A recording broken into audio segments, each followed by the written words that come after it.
In this video, let us learn how to divide the number 295 by 5 using the long division method.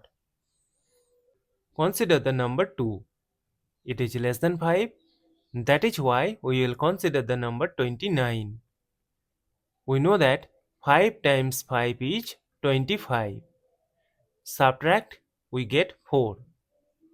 Now again see that this 4 is less than 5.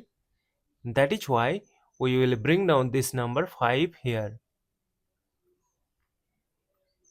And again from the multiplication table of 5 we know that 5 times 9 is 45.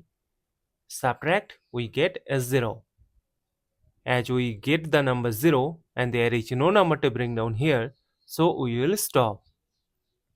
Therefore 295 divided by 5 is equal to 59. And this is our final answer. Thank you for watching. Please like, share and comment on the video. Also do subscribe the channel.